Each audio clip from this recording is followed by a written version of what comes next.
안녕하세요. 제 사연을 들어주시는 여러분께 인사부터 올립니다. 저는 스스로 나이를 먹을 만큼 먹었다고 생각하는 30대 여자입니다. 혹시 다들 믿는 도끼의 발등을 지켜보신 적 있으신가요? 제 나이 30대에 이런 일이 생길 거라고는 정말 꿈에도 상상하지 못했습니다. 중고등학생 때 일어난 일이라면 차라리 그래, 아직 어리니까 그럴 수 있지 하고 넘어갈 텐데 이 나이 먹고 이게 가능한 일인가 싶기도 하고요. 저는 미용고등학교를 졸업하고 미용실에서 샴푸를 하는 일부터 시작해서 지금은 강남의 번듯한 숍 원장 자리까지 꽤 찬 사람입니다. 물론 규모가 큰 숍은 아니지만 직원을 3 정도 두고 있고요. 나이 30살에 개인 숍을 차릴 때까지 정말 한 푼 두 푼 아껴가며 고생 끝에 열게 되었습니다. 솜씨가 꽤 좋은 편이어서 잘 나가는 미용사였음에도 숍 오픈하는데 돈이 정말 많이 들더라고요. 없는 살림에 대출까지 받아가면서 숍을 오픈하게 되었습니다. 그래도 젊을 때 빚을 내서 그런가 정말 하루가 어떻게 흘러가는지도 모를 만큼 일을 하고 출장을 다니고 방송 제의도 몇 번 받아서 일을 하니까 빚이 금방 줄어드는 게 눈에 보였습니다. 원래 미용이라는 게 부르는 게 값이긴 하거든요. 그런 저에게도 꽤 예전부터 단골인 남자 손님이 한 분 있었는데 어느 날 그 손님이 자기 친구를 데리고 온 거예요. 더벅머리에 체크 남방에 누가 봐도 공대생의 느낌이 물씬 풍기는 남성분이었어요. 묘하게 멋부린 것 같은데 촌스러운 느낌이 팍팍 나는 그런 남자 있잖아요. 저를 믿고 맡겨보겠다면서 단골 손님이 자기 친구를 제대로 사람처럼 꾸며달라고 신신당부를 했기에 평소보다 더 열심히 머리를 만져드렸습니다.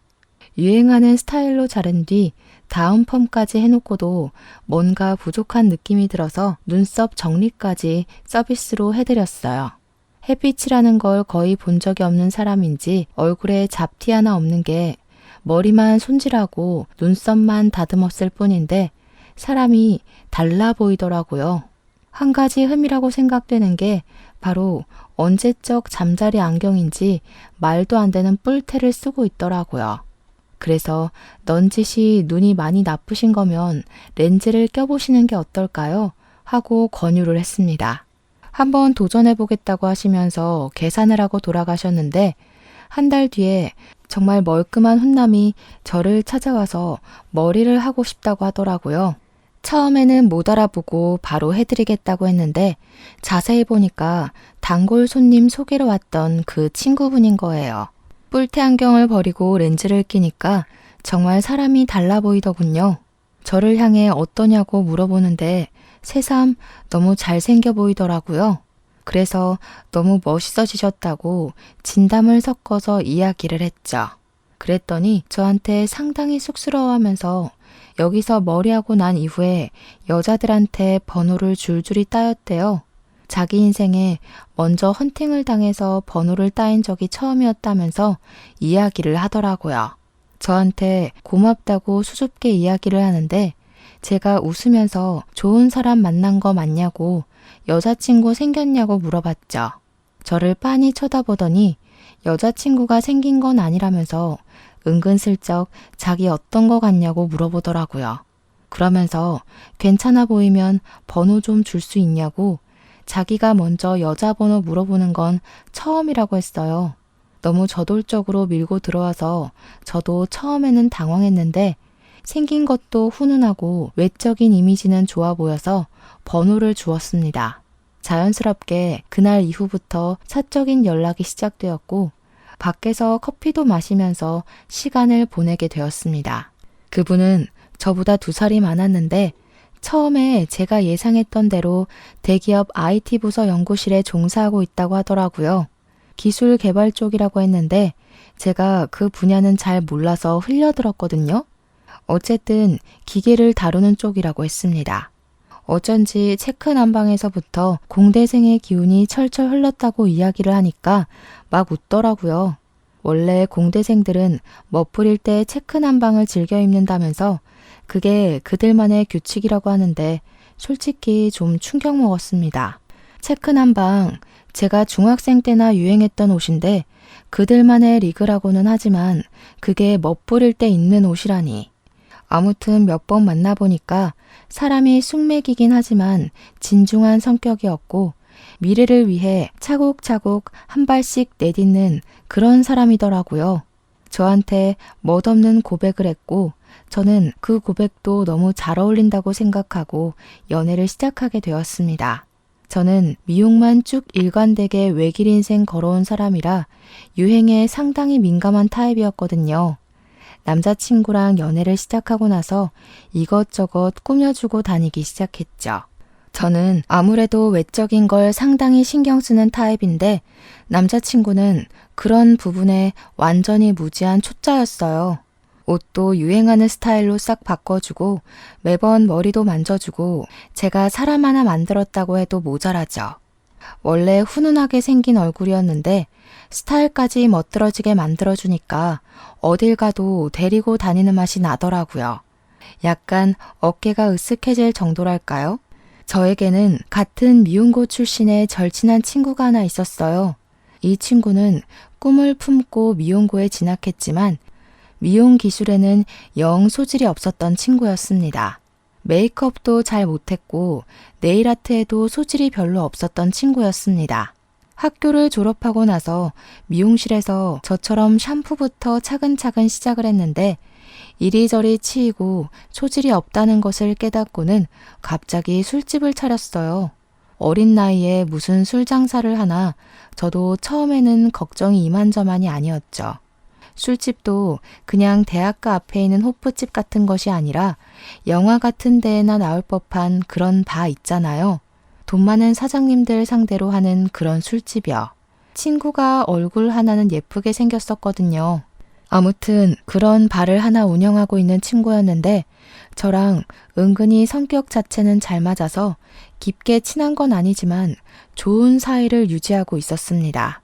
왜 깊게 친하지 못했냐면 술집을 운영해서가 아니라 그런 애들 있잖아요.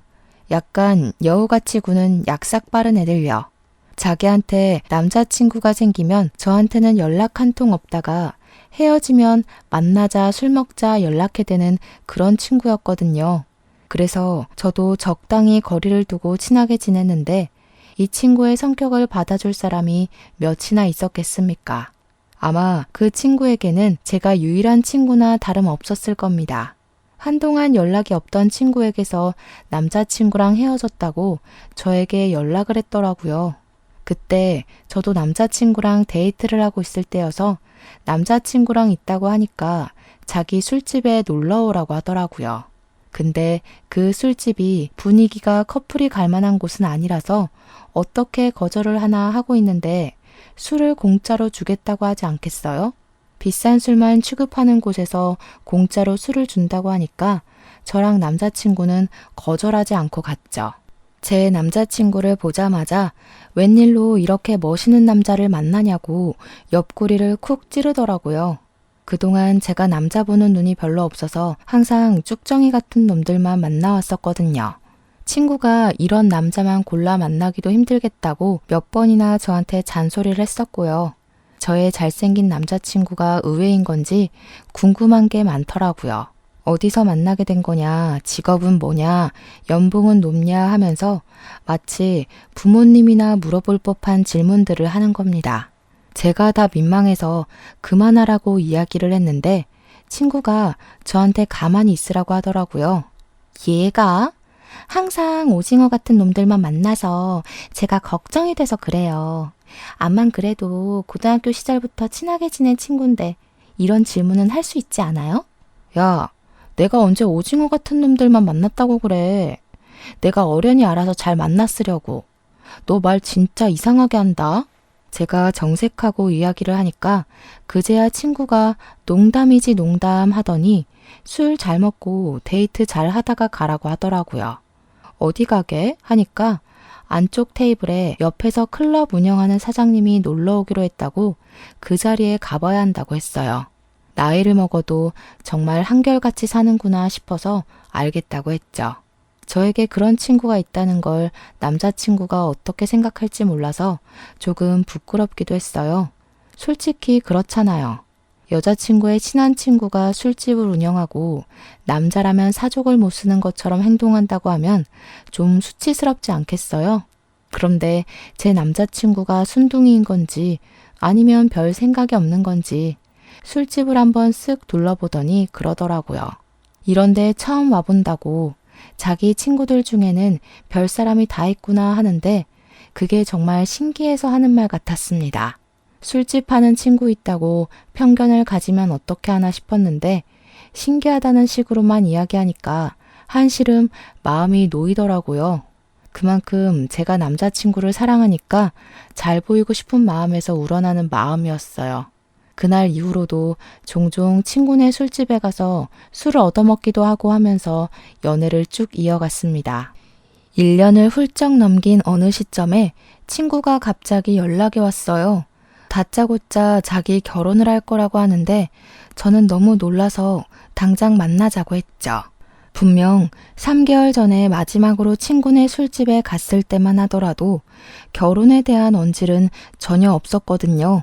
만나는 사람이 있었던 것도 몰랐으니까 갑작스러운 결혼 발표는 충격으로 다가오게 되었습니다. 누구랑 갑자기 결혼을 하냐고 물어보니까 마치 비밀이라도 말하는 듯 저에게 속삭였습니다.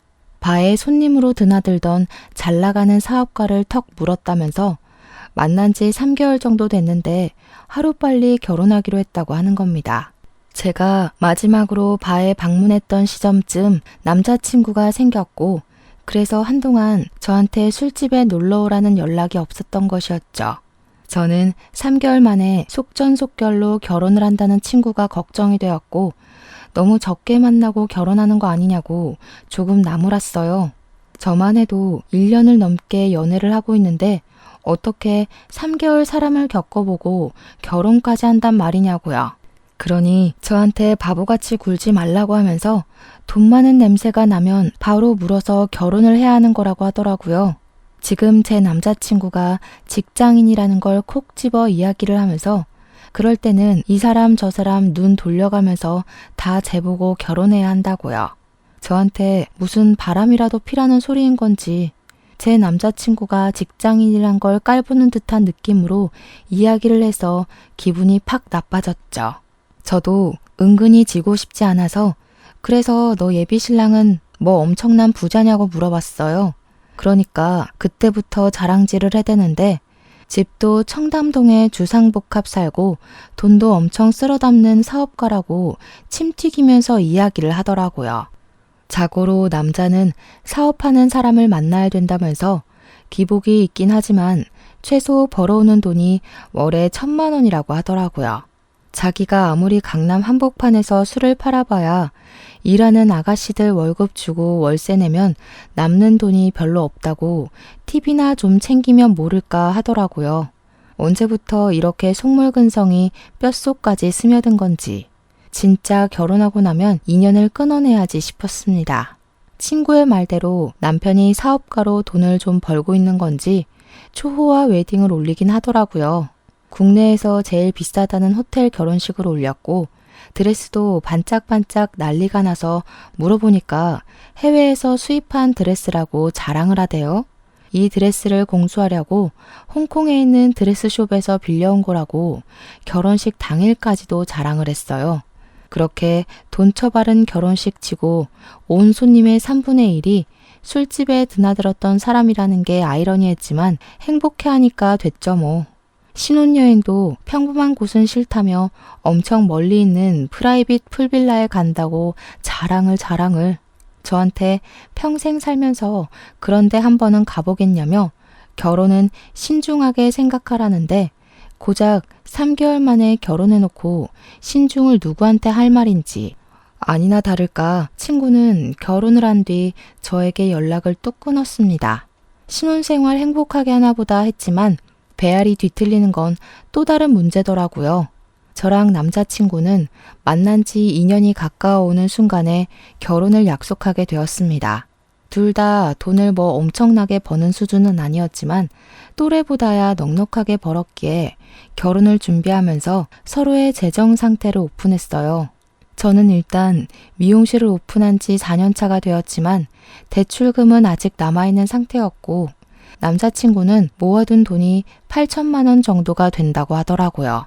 시부모님의 도움과 남자친구의 직장인 대출로 신혼집을 구하기로 했고 혼수 정도는 제가 번 돈과 부모님의 도움으로 마련하기로 했습니다. 평범한 다른 사람들과 다름없는 결혼식 준비였습니다. 스드메는 간략하게 웨딩 플래너를 끼고 준비하기로 했고 식장은 웨딩홀을 잡았고요. 제가 결혼한다는 소식을 친구에게 전하자 그때부터 걔가 이것저것 시시콜콜 따지고 들면서 준비하는 데 참견을 하더라고요. 그렇게 가성비 좋게 돈 생각하면서 결혼식 해봐야 추억이 쌓이겠냐고 한방 크게 터트려야 하는 거 아니냐고요. 결혼식은 호화롭게 할수록 남들이 부러워하는 거라고 웨딩홀이 뭐냐 적어도 호텔에서는 해야지 하는데 짜증이 났죠. 우리가 좋아서 하겠다는데 왜 자꾸 참견이냐고 우리가 알아서 잘할 테니까 너는 네 남편이나 잘 챙기라고 했습니다. 그랬더니 친구가 저한테 구질구질하게 직장 다니는 남자 만나서 가성비 결혼한다고 선을 딱 넘더라고요. 이래서 돈 많은 사업가를 만나야 팔자가 펴지는 거라고 자긴 지금 너무 행복하다고 하더라고요. 혜정아, 너 기억 안 나? 돈 많은 사업가가 최고라고 하더니 결혼하고 나서 맨날 돈에 허덕이는 거 아니야? 언제더라? 결혼하고 나서 나한테 돈 빌려달라고 했잖아. 돈도 많은 남편이 생활비는 적게 주나 보지? 친구인 혜정이가 저한테 딱 한 번 돈을 빌려달라고 했던 적이 있었거든요. 문득 그 생각이 나서 참지 않고 그냥 혜정이한테 질러버렸더니 애가 저한테 발끈하면서 이야기를 하더라고요. 그달에는 벌이가 시원치 않아서 어쩔 수 없었던 거라고. 매달 쓰는 돈이 있는데 1,000만 원씩 가져다 주다가 500만 원 주면 당연히 허덕이지 하는 겁니다. 물론 혜정이 남편이 진짜 1,000만 원씩 가져다 주는지는 제가 알 턱이 없고요. 저한테 네가 알면 뭘 알겠냐고 하는데 제가 그래도 미용실 운영하면서 한 달에 버는 돈이 꽤 되는데 저런 소리를 하니까 가짜났어요. 혜정아, 네 가치를 높일 생각을 해야지. 남자한테 기생하는 주제에 남한테 왜 참견이니? 네 남편이 어디 딴 년이랑 바람난 것 같다고 전전긍긍할 땐 언제고 술 먹으면 버릇이 개 같다면서 신나게 욕했으면서 이제 와서 사업가 남편이 최고라고 허세를 떨어? 됐어. 너 내 결혼식에 참석하지 마. 제가 딱 잘라서 결혼식에 오지 말라고 하니까 혜정이도 기분이 상했는지 안 간다고 하더라고요. 제가 계좌번호 보내면서 내가 보냈던 만큼 축의금은 돌려주라고 했더니 자존심을 부리는 건지 축의금은 그대로 입금했어요. 저는 남편과 사이좋게 결혼식 준비를 이어갔고 결혼식도 많은 사람들의 축복을 받으며 치렀습니다. 신혼여행도 평소 가보고 싶었던 동남아 국가로 다녀왔고요. 혜정이랑 저랑은 인연을 끄는 것이나 다름없기에 결혼식 이후에 연락을 한다거나 혜정이가 운영하는 술집에 간다거나 하는 일도 없었습니다. 남편은 결혼 이후 마음의 안정이 찾아온 것 같다며 더욱더 열심히 직장 생활에 임하기 시작했고 저도 미용실 운영을 하며 빠르게 빚을 갚고 있었죠. 둘이 벌어서 대출금 갚으니까 같은 돈이 나가도 뭔가 더 빠르게 갚아나가는 듯한 기분이 들었습니다. 결혼한 지 한 2년쯤 지났을 때 남편과 저는 슬슬 생활의 안정감을 느끼고 아이를 가져볼까 하면서 자녀 계획을 세우기 시작했습니다. 그런데 그 시기쯤 뜬금없이 연락을 끊고 지냈던 혜정이에게서 연락이 왔어요. 한번 만나줄 수 있겠냐고 연락이 왔지만 저는 대꾸해주지 않고 무시했습니다. 결혼한다고 할 때 축하를 해줘도 모자랄 판에 소금을 팍팍 뿌려대던 계집애가 이제 와서 왜 연락을 하나 싶었거든요. 근데 혜정이는 제가 무시하는데도 계속해서 저에게 연락을 해왔습니다. 딱 한 번만 만나달라고 자기가 다 잘못했다고 너무 힘들다고 징징거리는데 솔직히 그간 알아왔던 정도 있고 걱정은 되더라고요. 무슨 일이냐고 하니까 그날 오후에 제가 일하는 미용실로 찾아왔더라고요. 근데 혜정이 얼굴에 시퍼런 멍자국이 있는 게 아니겠어요? 저는 깜짝 놀라서 혜정이 얼굴을 이리저리 살펴보았죠. 얼굴 왜 이래? 남편이 그랬어? 하고 물어보니까 그때부터 눈물을 왈칵 터트리는데 무슨 일인지 몰라도 일단 토닥여 주었죠. 혜정이가 엉엉 울면서 자기 죽고 싶을 만큼 힘들다고 해서 다 털어놔봐라 했어요. 혜정이의 남편의 사업이 갑자기 휘청거리기 시작하면서 빚이 생겨버렸대요. 혜정이한테 가게 보증금이라도 당장 내놓지 않으면 망하게 생겼다고 난리를 쳐서 가게도 정리하고 남편 빚 갚는 데 썼다고 하더라고요. 가게를 정리하고 나니까 수입이 전혀 없어졌고 돈이 없어 굶게 생겼는데도 남편은 허구한 날 술만 처먹고 다니더래요. 출근도 하지 않고 집에서 잠만 퍼질러 자길래 돈 벌어오라고 하니까 사업도 다 정리하고 빚만 남았다면서 술이나 먹고 살란다 하더라는 겁니다. 혜정이가 속이 터질 듯 답답해서 그럼 우리는 어떻게 사냐고 뭐 먹고 사냐고 하니까 남편이 혜정이 보고 술집이라도 나가서 돈 벌어오라고 했대요. 네가 가진 명품 가방만 팔아도 얼마겠냐고 사치를 그렇게 하니까 빚이 생기는 거 아니겠냐고 혜정이 탓을 하더랍니다. 돈 팍팍 벌어다 줄 때 적금이라도 꾸준히 부었으면 이렇게까지 힘들지 않았을 거라고요. 친구한테 손찌검을 한 것도 모자라서 당장 나가서 돈 벌어오라고 내쫓았다는 거예요. 혜정이 남편이 자기한테 손찌검을 한 것 자체가 너무 충격적이라 이혼을 하겠다고 이야기를 하니까 더 심하게 굴었다고 합니다. 혜정이 부모님이 일찍 돌아가셔서 혜정이를 돌봐줄 가족도 없었거든요. 혜정이 남편이 혜정이 보고 부모도 없이 술집에서 일하던 거 걷어줬더니 기어오른다고 막말을 하면서 자존심을 짓밟았대요. 결국에는 진단서 끊고 이혼 소송을 걸었는데 남자 쪽에서 위자료 내놓으면 이혼해주겠다고 적반하장으로 나온다고. 그렇게 몇 날 며칠을 소갈이 하다가 문득 제가 너무 보고 싶어서 연락했다고 하더라고요. 저는 혜정이한테 지금 어디서 지내고 있는 거냐고, 설마 그 집에서 남편이랑 같이 지내는 거냐고 물어봤죠. 혜정이가 고개를 절레절레 졌더니 갈 곳이 없어서 모텔방을 전전긍긍하면서 지내고 있었다고. 근데 돈이 다 떨어져서 이제 갈 곳이 없다는 겁니다. 그 말까지 들었는데 제가 어떻게 모른 척을 할 수 있겠어요? 남편에게 대충 이야기를 하고 집에 데려왔죠. 남편이 불편한 기색을 내비치긴 했지만 성품 자체가 모질지 못해서 그런 건지 며칠만 지내게 해주자고 하더군요. 저희가 쓰지 않는 작은 방이 있어서 나중에 아이 생기면 주려고 한 방이거든요. 그 방을 치워서 혜정이에게 쓰라고 했더니 고맙다면서 몇 번이고 고개 숙여서 인사를 하더라고요. 자존심 하나는 하늘을 찌르던 계집애가 저렇게 풀이 확 죽어서 나타나니 마음이 쓰이긴 하더라고요. 다음 날 날이 밝자마자 이혼 전문 변호사를 만나러 나간 애가 저녁에 술에 취해서 들어왔더라고요. 어디서 이렇게 술을 먹고 들어온 거냐고 하니까 혜정이가 딱 한 잔만 더 마셔주면 안 되냐고 하대요. 속이 상해도 엄청 상했나 보다 싶어서 한 잔만 같이 하자고 남편은 먼저 자러 들어가고 저는 혜정이랑 술을 마셔주었습니다. 전 남편이랑 이혼 소송 중인데 전 남편이 배임 및 횡령으로 구속수감이 되었다는 거예요. 이혼 자체는 쉽게 될 것 같다면서 한숨을 푹푹 쉬며 이야기를 하다가 자기 신세가 처량하게 느껴진 건지 또 막 울더라고요.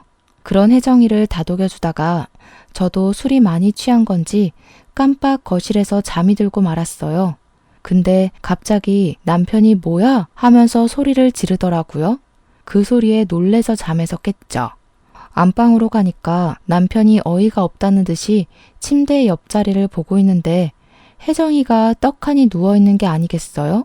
이게 무슨 상황이지 싶어서 눈만 멀뚱멀뚱 뜨는데 남편이 혜정이를 막 흔들어 깨우면서 자는 척하지 말고 일어나라고 소리를 쳤어요. 그러니까 괜히 눈도 못 뜨는 척하면서 일어나더니 저를 보고 미안하다고 하더라고요. 내가 평소에 침대 생활을 오래 해서 여기가 우리 집인 줄 알고 착각해서 침대에 기어 들어왔나 봐. 작은 방에는 침대가 없었거든요. 술 취해서 헷갈렸다고 미안하다고 이야기를 하는데 찜찜했지만 어쩌겠어요. 혜정이도 저도 이미 만취한 상태였기 때문에 작은 방으로 가라고 쫓아내고는 남편 옆에 누웠죠. 자려고 하는데 남편이 계속 뒤척이면서 아이씨 하는 거예요. 평소에 욕을 입에 전혀 담지 않는 사람이라 무슨 일인가 싶어서 왜 그러냐고 물어보니까 남편이 짜증을 확 내면서 말했어요. 아니, 혜정 씨가 얌전히 누워서 잠만 자는 게 아니라 나를 자꾸 건드리잖아. 내가 그것 때문에 놀래서 소리 지른 거라니까. 아, 찝찝해 진짜. 그러면서 언제까지 혜정이를 우리 집에 데리고 있어야 하는 거냐고 기분 나쁘다고 하더라고요.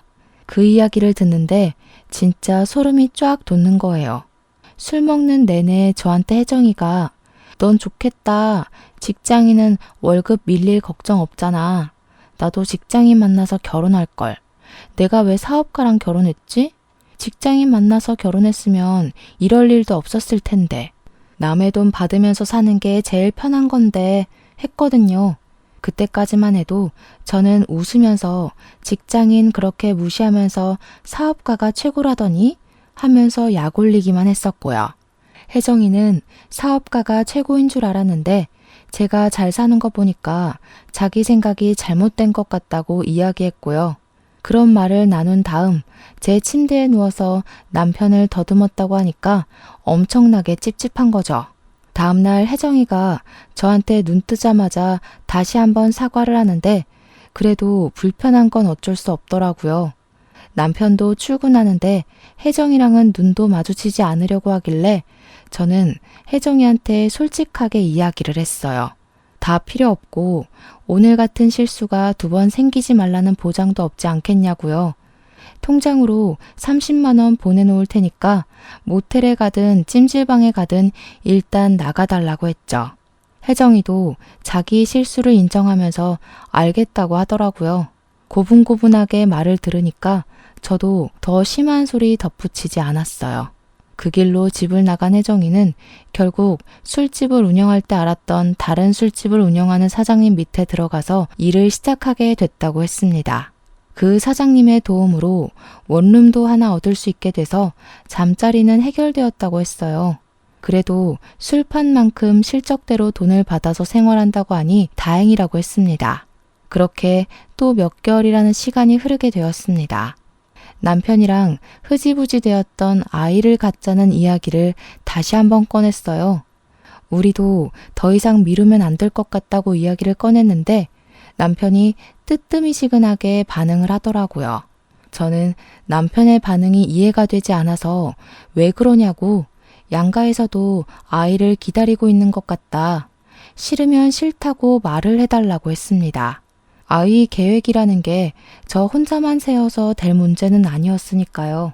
그러니 남편이 하는 말이 자기 머리에 원형 탈모가 생긴 걸 혹시 알고 있냐고 묻더라고요.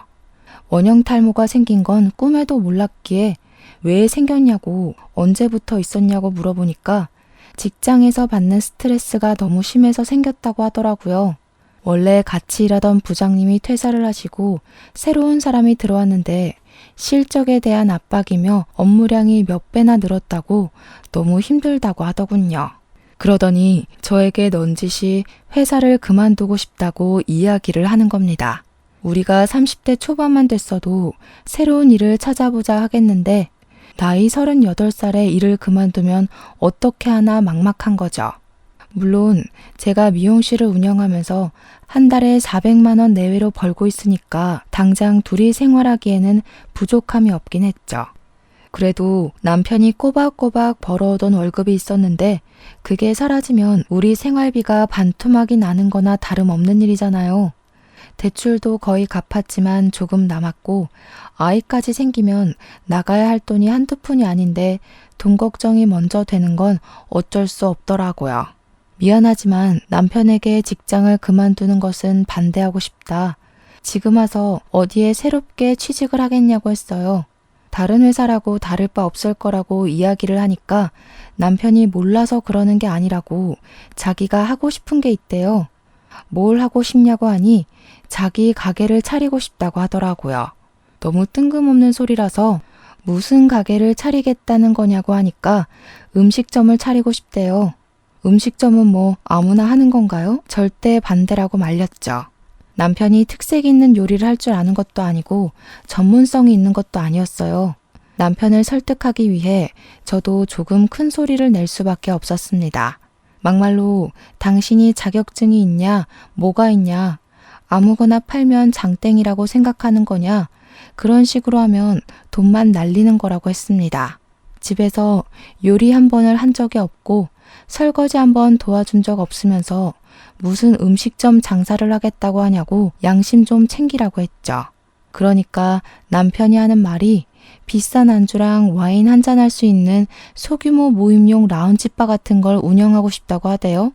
어차피 안주에 심혈을 기울일 필요도 없고 주류 종류만 잘 갖다 놔도 장사는 잘 될 거라면서요.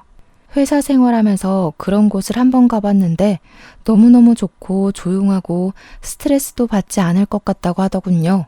저는 술집이라면 혜정이부터 떠올랐기에 절대 안 된다고 술집은 반대라고 했습니다. 결국 그날 의견 차이가 좁혀지지 않아서 싸움만 내리하고 저는 미용실에 출근을 했는데 혜정이가 머리를 한다고 찾아왔더라고요. 새로 옮긴 가게에서 돈을 좀 버는 건지 어느 날부터 다시 본인을 꾸미고 다니기 시작했어요. 제가 머리를 만지는 내내 한숨을 푹푹 쉬니까 혜정이가 무슨 일 있냐고 물어보더라고요. 그래서 솔직하게 다 말을 해줬습니다. 남편이 직장을 그만두고 무슨 라운지바 같은 걸 차리고 싶어 한다고요. 혜정이가 이야기를 듣더니 아이디어가 너무 좋다면서 그런 곳이 장사가 잘 된다고 술집이 얼마나 남는 장사인 줄 아냐고 하더라고요. 제 남편에게 팁을 좀 주고 싶으니까 한번 자리를 마련하라고 하는데 제가 딱 잘라서 거절했죠. 직장을 그만두게 할 마음도 없고 그런 사업을 시킬 마음도 없다고 괜한 헛바람 넣지 말라고 했어요. 근데 이 망할 계집애가 꾸역꾸역 집까지 찾아온 거예요. 이야기를 좀 들었는데 라운지바를 하고 싶다고 하셨다면서요? 아이디어 너무 좋더라. 요즘은 소규모 가게도 많이 늘었고 가격만 좀 비싸게 해서 팔면 엄청 남는 장사야. 그 말에 남편 눈이 반짝이더니 둘이 무슨 절친이라도 된 거 마냥 가게 이야기를 막 늘어놓더라고요. 남편은 이런 가게는 어떤 것 같냐 하고 혜정이는 너무 좋다 하면서 술 유통 쪽에 관심이 생기면 연락 달라고 둘이 번호 교환까지 하는 게 아니겠어요? 보는 저만 완전히 속 터지고 환장하는 거죠. 그 뒤로 남편이랑 혜정이랑 둘이 전화도 하고 문자도 하는 것 같더니 따로 만나기까지 했더라고요. 남편은 정말 당장이라도 가게를 낼 것처럼 굴었고 혜정이는 술 장사하려면 기본적으로 술 유통업체를 끼고 해야 된다면서 이리저리 소개를 시켜주고요. 제가 그때마다 절대로 안 된다고 꿈도 꾸지 말라고 화도 내고 애원도 하고 남편을 다잡았죠. 남편에게 장사가 그렇게 쉽게 될 것 같으면 다른 사람들도 다 자영업하지 않겠냐고 누가 회사 다니겠냐고 했어요. 이미 남편은 마음을 굳힌 건지 뭔지 제 말은 듣지도 않더라고요. 제가 계속 귀에 딱지가 않도록 이야기하니까 저한테 서운하다고 하면서 자기가 회사 생활하면서 이렇게 스트레스를 받고 고생하는데 왜 마음을 몰라주냐고 하더라고요. 제가 남편의 마음을 모르는 건 아니죠. 단지 혼자 사는 게 아니라 둘이 함께 살고 있는데 저러니까 말리는 거죠. 남편은 정말 서운하다 하더니 어느 날부턴가 저와의 대화 자체를 피하기 시작했습니다. 그렇게 서먹서먹한 부부관계가 유지된 지 2달 만에 남편이 통보를 했습니다. 사직서를 냈고 처리까지 다 되었다고 퇴직금을 받았고 이걸로 가게를 차릴 거야 하고요. 제가 진짜 너무 어이가 없어서 남편이랑 피 터지게 싸웠어요. 그리고 남편은 저에게 반항이라도 하는 것처럼 집을 나가버렸습니다. 집 나가서 고생해봐야 정신을 차리려나 싶어서 곧 들어오겠지 두고 보자 절대로 반대한다 하고 마음을 단단히 먹었습니다. 근데 남편이 하루가 지나고 3일이 지나고 일주일이 지나도 들어올 생각을 하지 않는 거예요. 시댁에 갔나 싶어서 은근슬쩍 안부 전화하는 것처럼 연락을 했는데 시댁에도 가지 않은 것 같더라고요. 이 인간이 어디서 뭘 하고 있는 건지 속이 타서 결국엔 2주일째 되는 날 제가 먼저 연락을 했습니다. 그러니까 남편이 시큰둥하게 저한테 어디서 뭘 하고 있든 관심도 없더니 왜 이제 와서 연락을 하냐고 하는 거예요. 저는 순간 너무나도 당황스러웠죠. 이게 몇 년을 같이 산 부부가 할 이야기인가 싶었고요. 남편한테 전화로 이야기하면 오해가 쌓일 것 같으니 얼굴 보고 이야기하자고 하니까 알겠대요. 남편이 집으로 돌아오면 될 일을 굳이 밖에서 이야기하자고 해서 약속 장소를 잡고 나가서 만났습니다. 저한테 통보하듯이 이야기를 하더라고요. 가게 자리 괜찮은 걸 봐서 계약까지 했다고요. 밖에 나가서 지내는 동안에 부동산을 엄청 돌아다녔고 계약도 하고 인테리어 업자까지 다 만나서 계약금을 걸었다는 겁니다. 이미 모든 일을 다 버려놓은 남편에게 제가 무슨 말을 더 할 수 있겠습니까?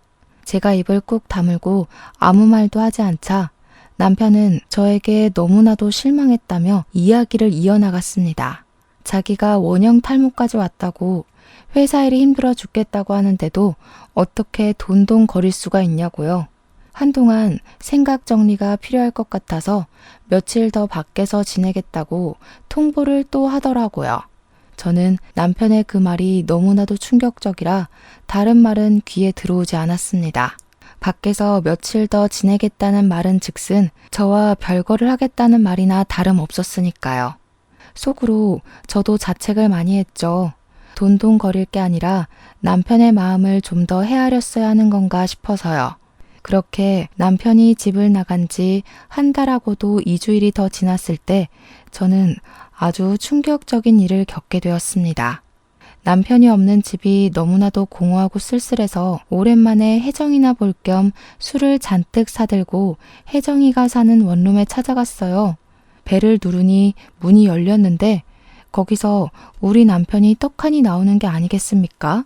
배달 음식이라도 시킨 거였는지 지갑을 열면서 나오던 남편이 저를 보고 놀래더라고요. 남편은 러닝 셔츠 차림에 트렁크 팬티만 입은 채로 굳어 있었어요.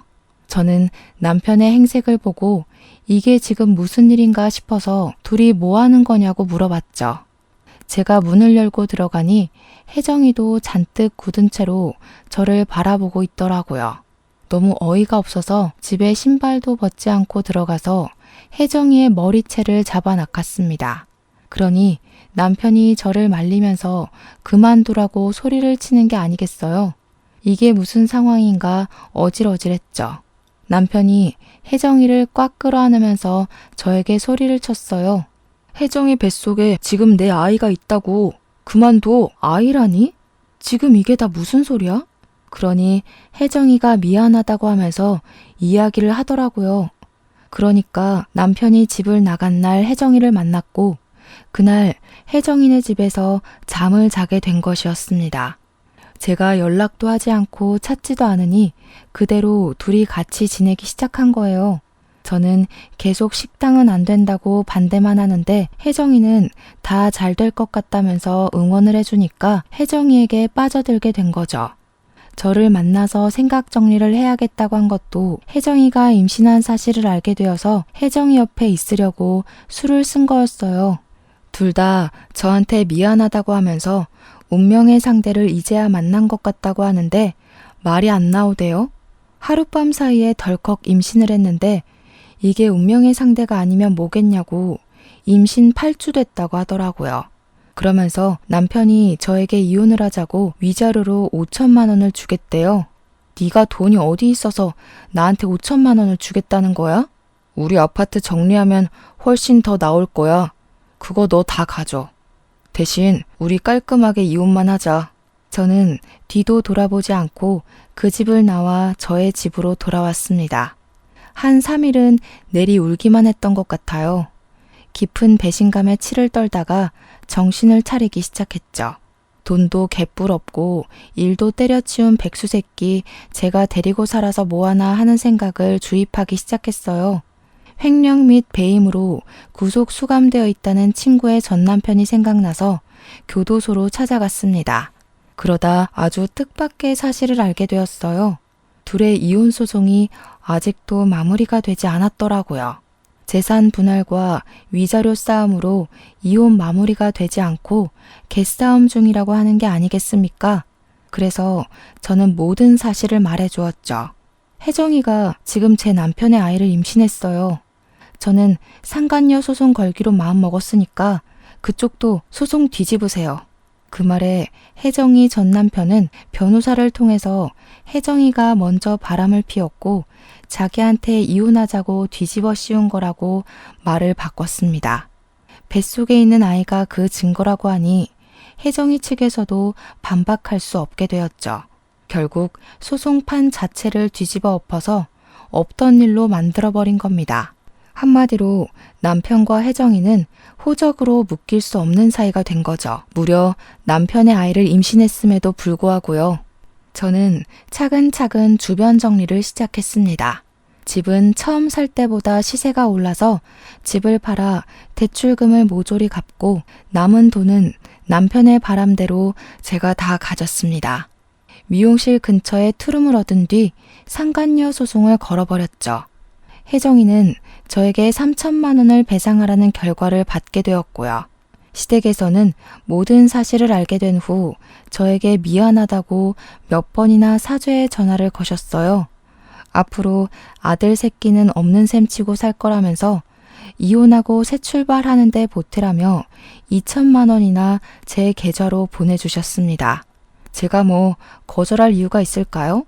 감사합니다 하고 받았죠.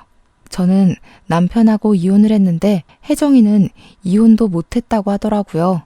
혜정이 남편이 감옥에서 자기 빚 갚게 2억을 해주면 그땐 이혼을 해주겠다고 했대요. 유책 배우자로 찍힌 혜정이는 점점 배는 불러오는데 이혼 소송도 못하고 이혼 자체에 희망이 없으니 난리가 났고요. 제 전남편 또한 자기 자식이 남의 호적에 올라가게 생겼으니 발만 동동 구르고 난리가 났죠. 결국 다시 대출받고 퇴직금 받은 거며 뭐며 수중에 있는 돈 다 합쳐서 2억을 해줬다고 하더군요. 시댁에서는 없는 자식 취급하기로 했다는 말을 지키신 건지 한 푼도 도와주지 않았대요. 그렇게 이혼을 서로 마무리 짓고 혼인신고만 겨우 해서 살고 있다고 하더군요. 전 남편은 직장 때려치우고 백수의 빈털터리지 가게 내려고 계약금은 죄다 걸었는데 2억 주느라 돈 써서 무산됐지. 친구는 임신까지 한 마당에 술집에서 일을 할 수 없으니까 둘 다 손가락만 쪽쪽 빨고 있다대요. 전 남편은 재취업하려는데 받아주는 곳은 중소기업 뿐이고 월급은 250만 원이고요. 둘이 허구한 날 싸운다는 소문만 건너 들리더라고요. 저는 뭐 그 이후로 이혼하면서 받은 돈이랑 시댁에서 미안하다고 준 돈에 상간녀 소송에서 받은 돈까지 합쳐서 돈 굴리면서 살아요. 대출금은 다 갚았고 남은 돈으로 재테크해가면서 살살 불리고 있습니다. 미용실은 여전히 예약 손님 가득이고요. 100세 시대라는데 제 인생 아직 30대 후반이잖아요. 앞으로 살 날이 훨씬 많으니까 용기 내서 좋은 사람 만나면서 행복하게 살아보려고 해요. 주어진 환경에 충실하게 잘 살아보도록 하겠습니다. 여러분도 행복한 하루 보내세요.